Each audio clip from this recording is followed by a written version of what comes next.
लाहौर में मरियम नवाज मीडिया से बात कर रही हैं। देखिए गया कि बिलावल भुट्टो जरदारी और आप सारी पीडीएम जमातें तनकीद करती है, हुकूमत सिलेक्टेड की हुकूमत है, सिलेक्टिवली मुनक़िद की है। जबकि गुज़िश्ता दिनों बिलावल ने बताया कि लाहौर का एक घराना है जिसे सिलेक्ट किया जाता रहा, और आपने भी एक ट्वीट किया कि एक सिलेक्शन नहीं की जा रही है, नए बंदे को सिलेक्ट किया जा रहा है। काइंडली आप बता दें कि वो कौन सी जमात है पीडीएम की, वो कौन सा किरदार है जिसको सिलेक्शन के लिए तैयार किया जा रहा है। Next question please. इसमें ऐड कर देगा कि आज बड़ा फैसला सामने आया है कि सुप्रीम कोर्ट ने डस्का का जो इलेक्शन था 10 अप्रैल का वो मुलतवी कर दिया है। अभी तक एक ही सिलेक्टेड है, अभी तक एक ही सिलेक्टेड है, उसका नाम है इमरान खान। डस्का का 10 अप्रैल का जो फैसला था सुप्रीम कोर्ट ने मुलतवी कर दिया इलेक्शन के हवाले से, इसको किस तरह देखें? देखिए मेरी बात सुनिए, नहीं एक मिनट, वो फैसला अभी वो केस मेरा ख्याल है अभी चल रहा है, लेकिन जो इसमें ज़रूरी बात है वो ये है कि आज उसको डिले होने पे खुशियाँ वो लोग मना रहे हैं जो अवाम में जाने से डरते हैं, जिनकी इतनी बुरी कारकर्दगी है कि जब वो अवाम में जाएंगे तो वो उनको नाकामी और रुसवाई का सामना करना पड़ेगा। इसीलिए उनको डस्का के इलेक्शन में फायरिंग करनी पड़ी, जाने लेनी पड़ी, पोलिंग स्टेशंस के दरवाजे बंद रखने पड़े, थैले उठाकर भागना पड़ा, और जब उससे भी काम ना बना, जब फिर भी हार गए, तो जो पोलिंग स्टाफ है ईसीपी का, प्रिजाइडिंग ऑफिसर्स, उन्हीं को उठा के भागना पड़ गया।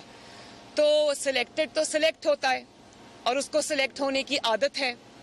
जहाँ जहाँ वोट की बात आएगी, अवाम के वोट की बात आएगी, तो वहाँ वहाँ सिलेक्टेड भागेगा। और आज हम उनको भागता हुआ हम उनको देख रहे हैं, वो अवाम में जाने से डर रहे हैं और वो कोशिश कर रहे हैं कि उनको इलेक्शन में अवाम का सामना न करना पड़े और सुप्रीम कोर्ट के कंधे पर रखकर वो ये बंदूक चलाएं और सुप्रीम कोर्ट से ही उनको कोई रिलीफ मिल जाए और उनको अवाम में ना जाना पड़े और ये फैसला वो सुप्रीम कोर्ट से ही ले लें। लेकिन देखें, पूरी दुनिया के सामने वो सबूत उस दिन आए, पूरी दुनिया ने देखा कि किस तरह इन्होंने पूरा डस्का जो है वो उन्होंने मैदान जंग बनाए रखा और किस तरह उन्होंने खौफ व हरास का माहौल बनाए रखा, वोटर्स को स्कैर किया, और साथ ही पूरी दुनिया ने देखा कि ये थैले उठा के भागे, ये प्रिजाइडिंग ऑफिसर्स को अगवा करके भागे, इसमें कोई भाम नहीं है। और जाहिर है जब वोट नहीं मिलेंगे तो फिर इदारों की तरफ देखना पड़ेगा। लेकिन मैं इन वोट चोरों को ये बता देना चाहती हूँ कि ये कौमी इदारे हैं, ये हमारे इदारे हैं, ये पाकिस्तान के इदारे हैं, ये तुम्हारी वोट चोरी में तुम्हें इनकी तरफ नहीं देखना चाहिए। हिम्मत है तो नवाज शरीफ और मुस्लिम लीग नून का मैदान में आके मुकाबला करो। मैदान से अगर तुम भागते हो तो तुम न सिर्फ वोट चोर हो बल्कि भगौड़े भी हो, जो कि पूरी दुनिया देख चुकी है। मरियम साहब, ये बताएं कि आपको ये फैसला बुरा लगा है कि कोरोना की वजह से आपको नहीं बुला रहे हैं? आपने हिफाजती जमानत भी करवा रखी थी, आपको नहीं, मुझे देखें, लास्ट टाइम भी जब मुझे बुलाया और मेरे पे कातिलाना हमला किया नैब ने, नैब की प्रेमिसेस से मेरे आप लोगों ने खुद, आपके कैमराज ने वो मंजर जो है वो अपने महफूज किए कि इन्होंने मेरी गाड़ी वहाँ अकेली खड़ी थी, वहाँ इन्होंने ताक के निशाने मेरी गाड़ी पर पत्थर मारे, ना सिर्फ पत्थर मारे बल्कि लेज़र गन से हमला किया और वो पूरी आर्मर्ड गाड़ी की स्क्रीन जो है वो क्रैक हो गई।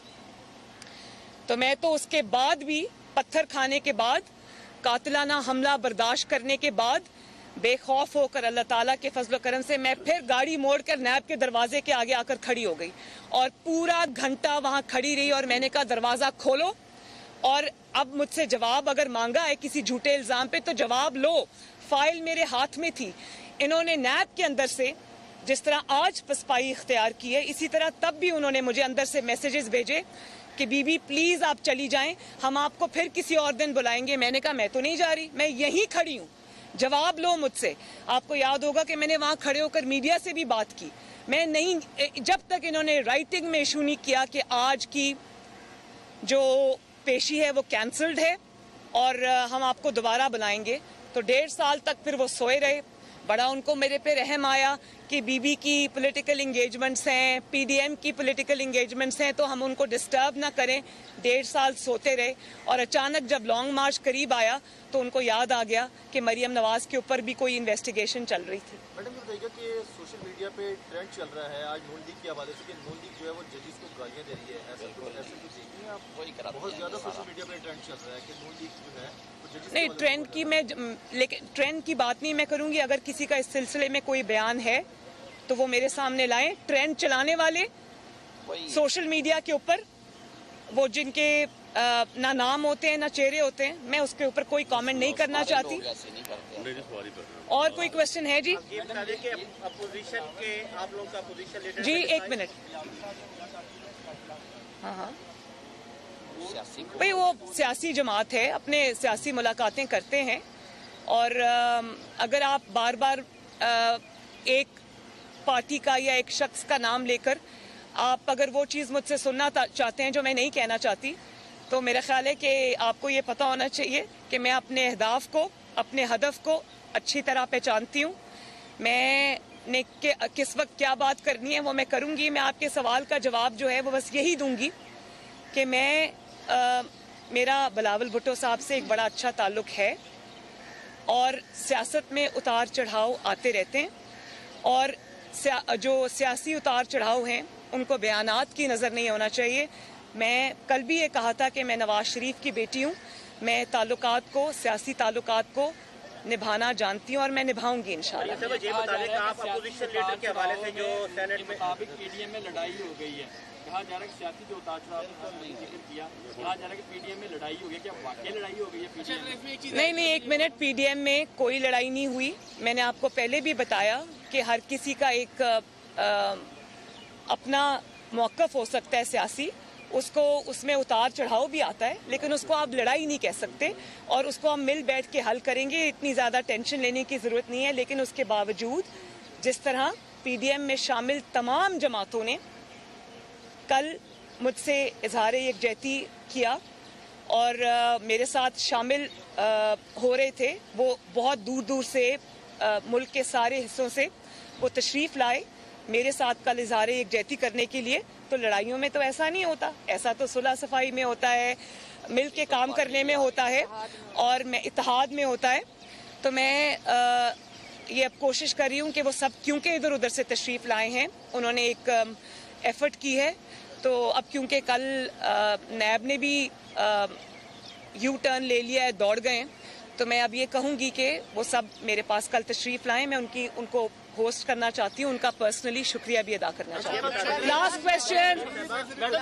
हाँ सॉरी हाँ हुकूमत मुखालिफ तरीके के मुताबिक आपने कहा था कि अगर पीपल पार्टी ने साथ ना भी दिया तो आप मुस्लिम लीग नून और JUF जो है मिलकर बिल तहरीक चलाएंगे, तो क्या पीपल पार्टी से आप लोग ये मामला तय पा रहे हैं या फिर क्या क्वेश्चन है करने और सिलेक्टर्स का क्या किरदार है, वो न्यूट्रल हुए हैं कि नहीं? वो न्यूट्रल हों या ना, उससे हमें कोई फ़र्क नहीं पड़ता। हम अपनी जिद्दोजहद जारी रखेंगे और पीछे हटने पे मजबूर किया भी है, करेंगे भी इंशाल्लाह।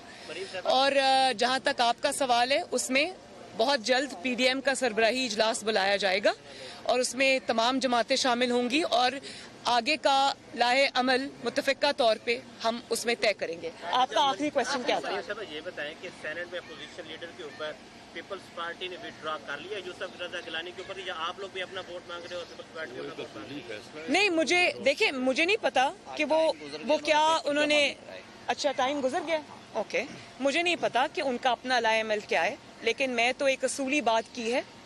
मुझे लीडर ऑफ द ऑपोजिशन के PMLN को ओहदा मिलने से मुझे कोई सरोकार नहीं है, ना उससे मेरा कोई बहुत बड़ा सियासी गेन है। वो एक असूली फैसला था, असूली मौक़िफ़ था जिसमें ये डिसाइड हुआ था कि जो लीडर ऑफ द ऑपोजिशन है वो पाकिस्तान मुस्लिम लीग नून से होगा और उसकी मैं समझती हूँ कि सियासत के अंदर अपना जो आपने कमिटमेंट दी होती है उसकी पासदारी होनी चाहिए और हो भी रही है, उसके लिए मैं सबकी शुक्रगुजार हूँ। ठीक है जी। 26 तारीख का लॉन्ग मार्च गुजर गया, कल दिन गुजर जाएगा, जो अगला लॉन्ग मार्च है वो इस्तीफों के साथ होगा या इस्तीफों के बगैर होगा? पता चल जाएगा आपको जल्दी इंशाल्लाह। बहुत बहुत शुक्रिया जी, थैंक यू वेरी मच।